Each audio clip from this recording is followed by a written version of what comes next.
todo este fin de semana ha sido muy catastrófico, por llamarle de alguna manera, para el periodismo en México, pero también para la clase política. Y aquí quiero remitirme porque varios TikTokers, varios YouTubers y gente en Twitter más o menos iniciaban sus participaciones de esta manera y yo la recompuse poquito. Porque es cierto que en México hay gente miserable y también está la oposición a la 4T, hablando específicamente de los integrantes de partidos políticos y específicamente probablemente la clase política del PAN, los que tenemos acceso, lamentablemente tenemos acceso a mensajes de Lili Telles, que se dijo periodista alguna vez, de Kenia López Rabadán, Javier Lozano, en fin, de un montón de personajes impresentables.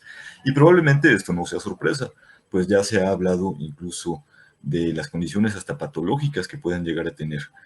Pero lo que tampoco es sorpresa y no podemos dejar de comentar es el comportamiento de periodistas y opinadores que se valen de todo lo que esté a su alcance con tal de generar una narrativa acorde a sus intereses particulares o a su forma de pensar.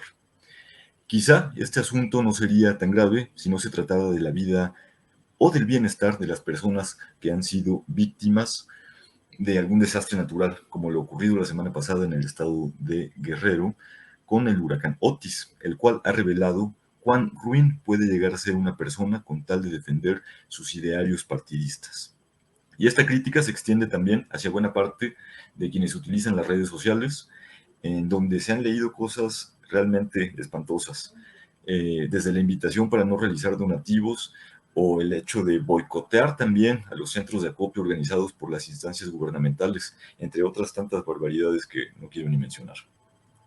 Siempre he pensado que es necesario un sentido de responsabilidad muy grande cuando se emiten opiniones de manera pública, pues tampoco es novedad que en redes sociales nos volvamos expertos en el tema de coyuntura, ¿no? Opinando desde política exterior, que de la pandemia por COVID-19, de los libros de texto, de los fideicomisos del Poder Judicial, la semana pasada, que ya se les olvidó, ahora todo es huracán. Han estado opinando hasta de las letras de las canciones de Shakira o de Taylor Swift, y ahora son expertos en fenómenos naturales como un huracán de categoría 5. ¿Y qué creen? Adivinaron. Lo más grave es cuando esos mensajes que vienen desde el intestino regularmente son emitidos por personas que se escudan bajo el poder de un micrófono y del respaldo que tienen además de un medio de comunicación, con el único objetivo de manipular y de desinformar, porque esto ya está siendo deliberado. El investigador colombiano Daniel Germelín afirma que las percepciones del público frente a los desastres naturales y el manejo que de ellos hace la prensa deberían considerarse temas prioritarios, tanto desde el punto de vista político como el del académico. Yo me atrevo a decir que también desde el punto de vista incluso legal, pues de ellos dependen en buena medida la prevención y los comportamientos ante futuros sucesos de la misma índole.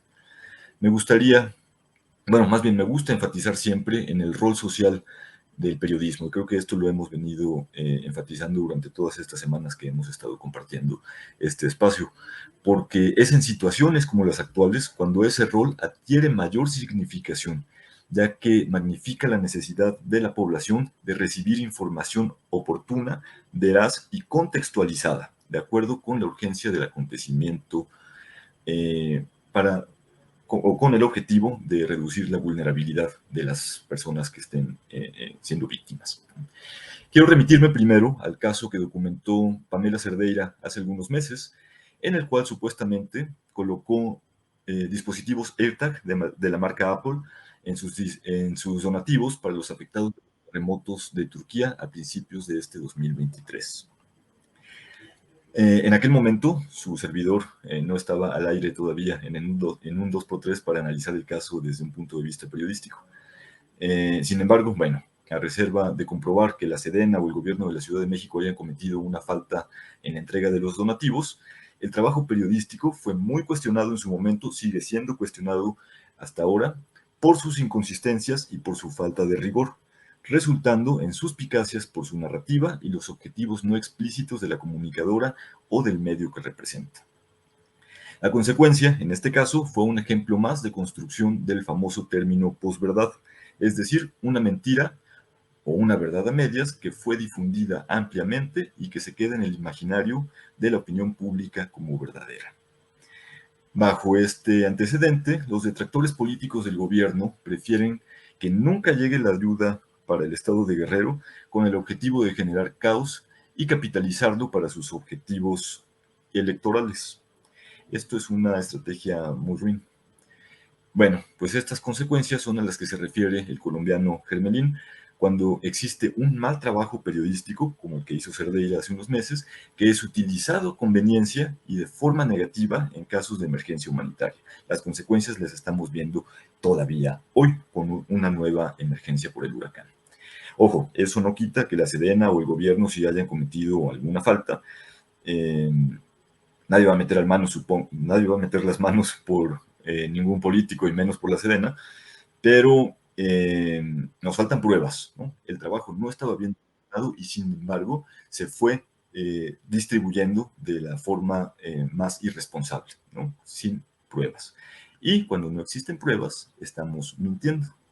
Y a propósito de montajes, vimos a Carlos Loret de Mola haciendo alarde de sus mejores talentos, casi culpando al presidente Andrés Manuel por haber provocado el huracán y por haberles mandado el caos y el desastre de manera deliberada a la población guerrerense.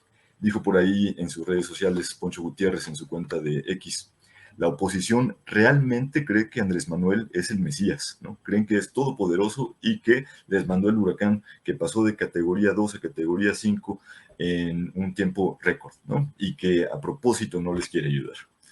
Bueno, nuevamente vimos a un Loret de Mola exhibiéndose, ya sea por su ignorancia, como suele suceder, o por la falta de criterio periodístico, o quizá por ambas cosas.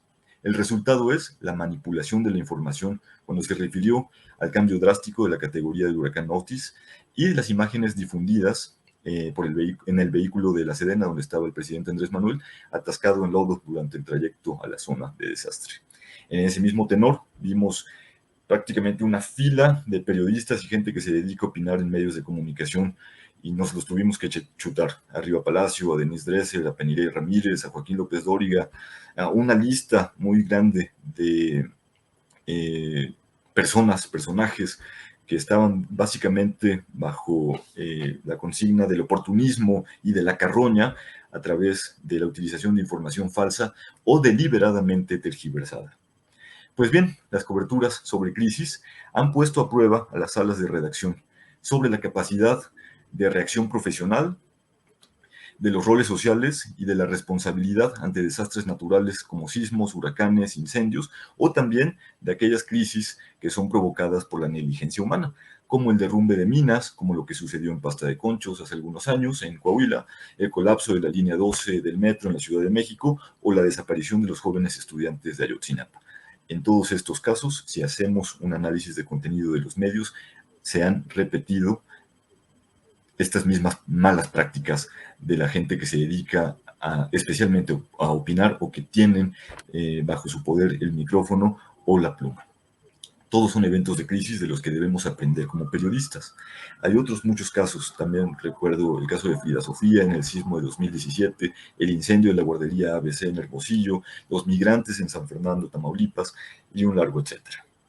Dejando a un lado a estas estrellas de la televisión o de los medios que emiten sus mensajes desde la comodidad de su sala o de su oficina, debemos tomar también en cuenta a periodistas que están en la zona de desastre, pues es allí donde vamos a encontrar las verdades, o las verdaderas, más bien, historias que nos ayuden como audiencia a entender la magnitud de los fenómenos. De acuerdo con Soledad Puente y Daniela Glasau, también investigadoras, comúnmente los medios utilizan criterios, ciertos criterios como frames para enfocar los desastres que cubren.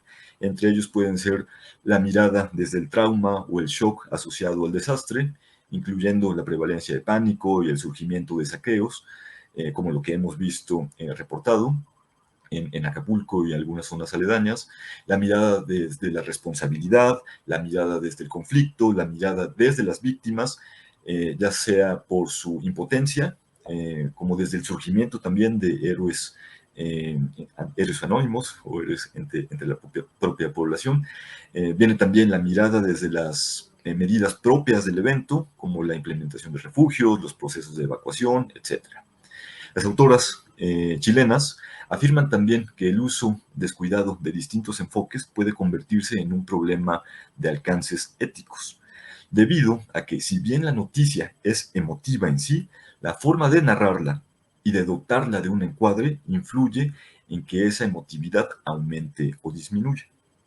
Además, dicen las autoras, asignar un tipo de foco en las noticias sobre crisis o desastres puede modificar lo que los ciudadanos piensan sobre cómo las crisis pueden afectar realmente y sobre cómo deberían de pensar o de actuar, ¿no? Es aquí donde recae la importancia de hacer un buen periodismo y una buena cobertura. Y creo que esto es posible. Más allá de las historias de dolor y de las historias de tragedia que se están utilizando en los medios como espectáculo para atraer audiencia o para demeritar el trabajo de las autoridades en los tres niveles de gobierno. Pero todavía hemos visto en las portadas o en los diarios o en los titulares de los noticiarios de radio y televisión eh, una mala práctica. No los hemos visto hablar a profundidad sobre un fenómeno natural como el huracán Otis. No los hemos visto hablar sobre las mejores alternativas para apoyar a la población guerrerense. No los hemos visto explicar las consecuencias del cambio climático. En fin, hay una lista muy larga para poder hacer buen periodismo en épocas de crisis como esta, ¿no? Una verdadera cobertura informativa y no una trinchera de lucro político o de lucro ideológico que sirva solamente para beneficio de unas cuantas personas. En fin, la recomendación va a seguir siendo acudir a los medios alternativos, acudir al periodismo independiente, incluso si éste está sin medios de comunicación, a través de cuentas de redes sociales, los periodistas locales en Guerrero, en Acapulco, que son quienes realmente están en el lugar de los hechos, ¿no? A comparación de otros tantos, estos personajes que pudimos mencionar hace un momento, que están desde la comodidad de la Ciudad de México o de quién sabe dónde, solamente escribiendo o emitiendo mensajes sin ningún tipo de responsabilidad.